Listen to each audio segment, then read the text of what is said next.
Gloire à Dieu. Que le Seigneur Jésus vous bénisse tous. Que son nom soit sanctifié.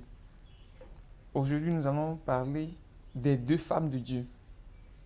Nous allons parler des deux femmes de Dieu et nous allons discuter sur ce que Paul a dit à propos de ces deux femmes dans les Écritures, à savoir Israël et l'Église.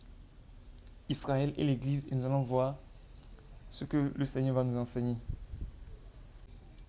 Dans Galates 4, verset 21, il est dit « Dites-moi, vous qui voulez être sous la loi, n'entendez-vous point la loi?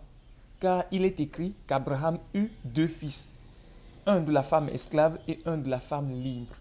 Mais celui de l'esclave naquit selon la chair, et celui de la femme libre naquit en vertu de la promesse. » Ces choses sont allégoriques, car ces deux femmes sont deux alliances. L'une du mont Sinaï, enfantant pour la servitude, c'est Agar.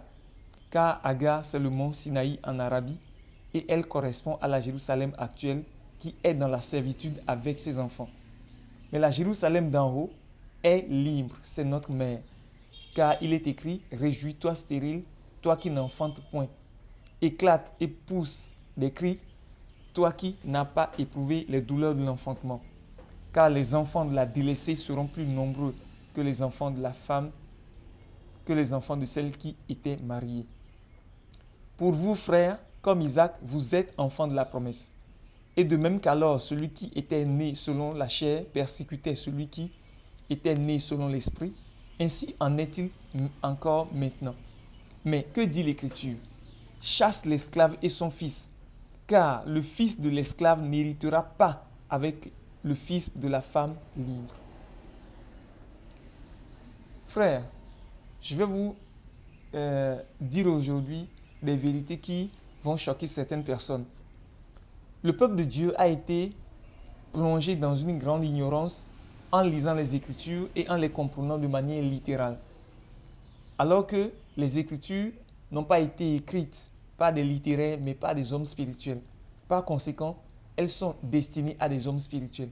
Et si nous voulons les comprendre, nous voulons nécessairement grandir dans l'esprit afin de connaître les choses spirituelles.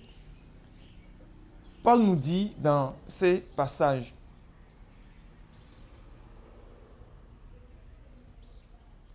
que Abraham eut deux fils, un de la femme esclave et un de la femme libre. Et il dit au verset 24 que ces choses sont allégoriques, car ces femmes sont deux alliances. L'une du mont Sinaï, enfantant pour la servitude, c'est Agar. Paul dit que ces choses sont allégoriques.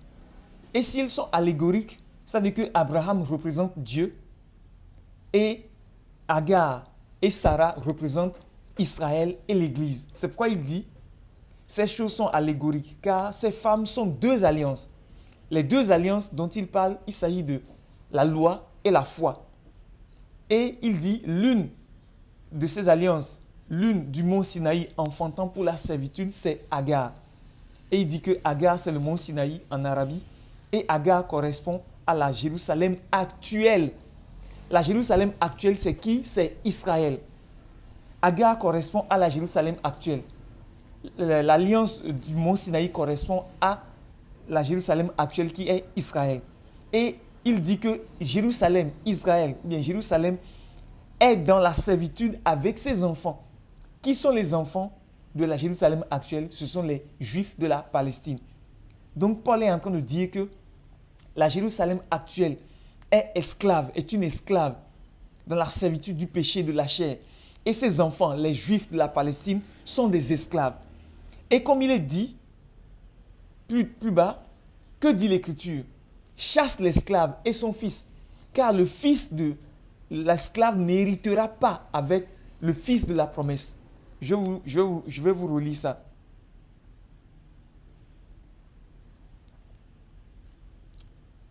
Verset 30. Mais que dit l'Écriture? Chasse l'esclave et son fils, car le fils de l'esclave n'héritera pas avec le fils de la femme libre. Qui est-ce qui est l'esclave? Qui est-ce qui est l'esclave et son fils? Comme Paul nous le dit, l'esclave c'est la Jérusalem actuelle, la Jérusalem de la Palestine. Et son fils c'est qui? C'est ce sont les Juifs actuels, les Juifs de la Palestine aujourd'hui. Et comme Paul nous le dit, ces choses sont allégoriques. C'est-à-dire que la femme esclave d'Abraham, c'est Agar, et elle représentait la Jérusalem actuelle. Et on nous dit donc que la Jérusalem actuelle et son fils ou bien ses enfants, les Juifs d'aujourd'hui, sont tous des esclaves.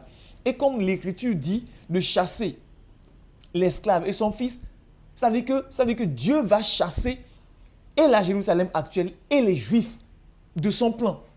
Par conséquent, les Juifs de la Palestine aujourd'hui n'auront aucun héritage dans le royaume de Dieu. Je dis et je le répète, Israël n'a aucun héritage dans le royaume de Dieu parce que Israël est de la femme esclave et il sera chassé. Méritera le royaume de Dieu que ceux qui sont en Christ. Si quelqu'un n'est pas en Christ, il a beau être juif, il a beau être juif de la tribu de Benjamin ou de la tribu de Juda ou de la tribu de Nephtali ou de la tribu de Lévi, il n'aura aucun héritage dans le royaume de Dieu. Car le royaume de Dieu a été réservé aux fils de la femme libre. Les deux femmes qui sont allégoriques, c'est Agar et Sarah. Et Agar représente la Jérusalem actuelle et ses enfants qui sont dans la servitude. La deuxième femme, Sarah, représente la femme libre qui est la Jérusalem d'en haut. Maintenant, qu'est-ce qui se passe? Si nous remontons plus haut dans Galates, nous allons comprendre que, d'abord, si nous voyons même l'histoire d'Abraham, nous savons très bien que c'est Sarah que Abraham a épousée. Sarah n'a pas épousé Agar. Mais comme Sarah n'enfantait pas, Sarah était stérile, alors Abraham a été obligé de prendre Agar comme femme. Et c'est la femme esclave qui a donné premièrement des enfants, ou bien un enfant à Abraham. Mais comme ce n'était pas le plan de Dieu pour Abraham d'épouser Agar et d'avoir des enfants avec elle, il a été dit que Agar et son enfant seront chassés. Car nous voyons que plus tard, la femme légitime, Sarah, a enfanté un fils, le fils de la promesse à Abraham. Et dès que le fils de la promesse a été enfanté, alors la femme esclave et son fils ont été chassés. Il en est de même pour le spirituel. Car Paul nous dit que ces choses sont allégoriques. Ça veut dire que ces choses représentent des choses dans le spirituel. Elles représentent quoi? Elles représentent le fait que celui ou celle que Dieu voulait épouser, c'est l'Église. Celui ou celle que Dieu voulait épouser, c'est l'Église. Mais comme l'Église, en travers l'humanité, était stérile, Dieu a, en entendant, pris une femme qui est esclave et qui est Israël. C'est l'humanité que Dieu voulait épouser. L'humanité que Dieu voulait épouser. Mais l'humanité était devenue stérile à cause du péché. L'humanité était devenue stérile à cause du péché. Alors, en entendant, Dieu a pris un peuple appelé Israël, duquel il a eu des enfants. Mais la femme Israël que Dieu a prise était esclave et ses enfants, les Juifs, étaient également esclaves. Ils étaient esclaves de la loi, ils étaient esclaves de la chair, ils étaient esclaves du péché, ils étaient esclaves de la mort d'Adam, ils étaient esclaves de tout et de tout ce qui est de la chair, de toutes les conséquences du péché.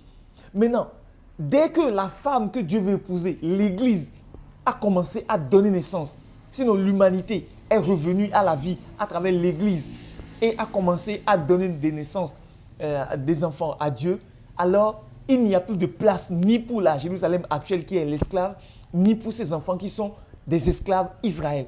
Il n'y a plus de place pour eux, ils doivent être chassés.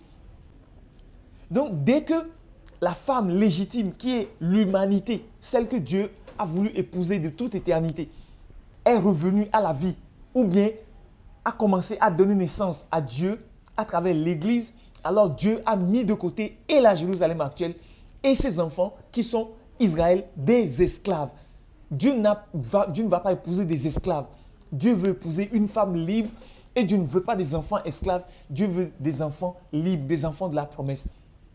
Frère, j'espère que vous voyez un peu. Paul dit que ces choses sont allégoriques. Le fait qu'Abraham eut deux femmes et qu'il eut deux fils à travers ces deux femmes symbolise le fait que Dieu a eu deux femmes et deux types de fils. La première femme est Sarah, mais elle était stérile.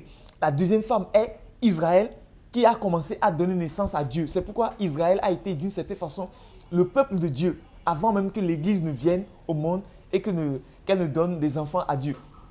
C'est pourquoi aussi, en tant que fils aîné, Israël pensait qu'ils étaient le peuple de Dieu. C'est pourquoi ils défendaient tout en disant que c'est eux le peuple légitime de Dieu. Et malheureusement, l'Église a été trompée en pensant jusqu'à ce jour que c'est Israël qui est le peuple élu de Dieu. Non, Israël est le peuple aîné, le fils aîné de Dieu, mais il est un fils esclave. Israël est le fils premier aîné de Dieu, mais il est un fils esclave né d'une femme esclave. Et selon le plan de Dieu, il sera chassé avec sa mère, la Jérusalem actuelle. La Jérusalem actuelle n'est pas la femme légitime de Dieu et Israël n'est pas le fils de la promesse. Le fils de la promesse, c'est Christ, sinon les fils de Dieu. C'est Christ, sinon les fils de Dieu. Et leur mère, la femme légitime, c'est l'humanité, c'est-à-dire l'humanité restaurée, l'Église. C'est l'humanité restaurée, l'Église qui est la femme légitime que Dieu a épousée et de laquelle il veut avoir des enfants libres. C'est pourquoi nous sommes libres aujourd'hui, l'Église, les enfants de Dieu, mais Israël est toujours dans la servitude. Israël est toujours dans la servitude et il le restera. Aucun peuple né d'Adam n'héritera du royaume de Dieu. Ni la France, ni les États-Unis, ni l'Angleterre, ni Israël, ni la Chine, ni la Russie. Aucun peuple né d'Adam n'héritera du royaume de Dieu. Nous n'hériterons du royaume de Dieu que les peuples ou bien les gens qui sont nés de nouveau et qui sont en Christ et qui sont donc des enfants de la Jérusalem d'en haut. Frère, ces choses sont allégoriques. Arrêtons de croire que Israël est le peuple élu de Dieu. Ce n'est pas vrai. De la même manière que Ismaël était le fils aîné d'Abraham, mais qu'il n'était pas le fils de la promesse, de la même manière, Israël est le fils aîné de Dieu, mais il n'était pas le fils de la promesse. Par conséquent, il sera chassé de la même manière que Ismaël a été chassé. Parce que Paul nous dit que ces choses sont allégoriques. De la même manière que Agar est devenue la femme d'Abraham et qu'elle a été chassée parce qu'elle est esclave, de la même manière, Israël a été la femme de Dieu, mais elle est esclave. Elle est une femme charnelle. Elle sera chassée. Et d'ailleurs, elle a été chassée et ses enfants également ont été chassés. Parce que Dieu ne cherche pas une femme esclave. Dieu a déjà une femme qu'il a choisie de toute éternité, c'est l'humanité. Une humanité à l'image et à la ressemblance de Dieu. Même si l'Église n'était pas née, Dieu avait prédestiné l'Église à être sa femme. En fait, c'est l'humanité que Dieu a prédestinée à être sa femme. Mais parce qu'elle était tombée dans le péché et qu'elle est devenue stérile, Dieu a préparé un moyen de salut pour elle et elle est sauvée à travers la nouvelle naissance. Elle est née de nouveau.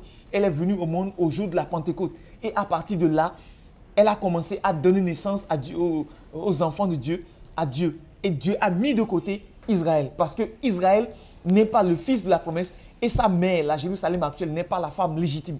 Ils seront chassés et ils ont été chassés. Comprenons donc que l'Église est la femme légitime de Dieu et les enfants de Dieu nés de l'Église sont les fils, les enfants de la promesse. J'espère que vous avez compris ça. Arrêtons donc de croire et arrêtons de dire aux gens que Israël est le peuple élu de Dieu. Ce n'est pas vrai. C'est l'Église, ce sont les fils. C'est Christ qui est le fils de la promesse. Et Paul dit au verset 31, c'est pourquoi, frères, nous, l'Église, ne sommes pas des enfants de l'esclave. C'est pourquoi, frères, nous ne sommes pas des enfants de l'esclave, mais de la femme libre. Nous, l'Église, ne sommes pas des enfants de l'esclave. Nous ne sommes pas nés de la Jérusalem actuelle, mais nous sommes nés de la Jérusalem d'en haut, qui est la femme libre. Par conséquent, c'est nous qui allons demeurer dans la maison d'Abraham, notre Père, qui est Dieu. Abraham symbolisait simplement Dieu, car ces choses sont allégoriques. C'est nous, l'Église, les enfants de l'Église, qui allons demeurer dans la maison de Dieu et c'est nous qui allons hériter de tout l'héritage de Dieu, notre Père. De la même manière que Dieu a fait des dons à Ismaël, mais l'a chassé. De la même manière, Dieu a fait des dons à Israël. Les enfants, les Juifs sont bénis aujourd'hui. Tout le monde peut le constater. Ils sont bénis sur le plan matériel et financier. Mais spirituellement, ils n'ont aucune part, ni aucun lot. Ils n'ont ni part ni lot dans l'héritage de Dieu. S'ils ne naissent pas de nouveau, ils seront perdus. Car ils sont chassés. Il faut être en Christ pour être sauvé. Il faut naître de la femme libre pour être héritier des choses spirituelles. Ismaël a reçu des dons, mais il n'a pas l'héritage. C'est Isaac qui a reçu tout l'héritage. Et c'est lui qui est resté dans la maison de son père. De la même manière, nous aussi, nous sommes nés de nouveau, nous sommes nés de la femme libre et c'est nous qui allons recevoir tout l'héritage de Dieu. Je dis bien tout l'héritage de Dieu. Et les choses spirituelles et les choses physiques, naturelles et pour toute l'éternité. Mais en ce qui concerne Israël, il est chassé, car c'est la parole de Dieu. Que le Seigneur Jésus vous bénisse. Je vous souhaite une bonne journée. Si ces enseignements vous édifient, frères, n'hésitez pas à les faire connaître, à les partager, à les faire connaître à une multitude de personnes, afin qu'eux aussi soient édifiés. Que le Seigneur Jésus vous bénisse.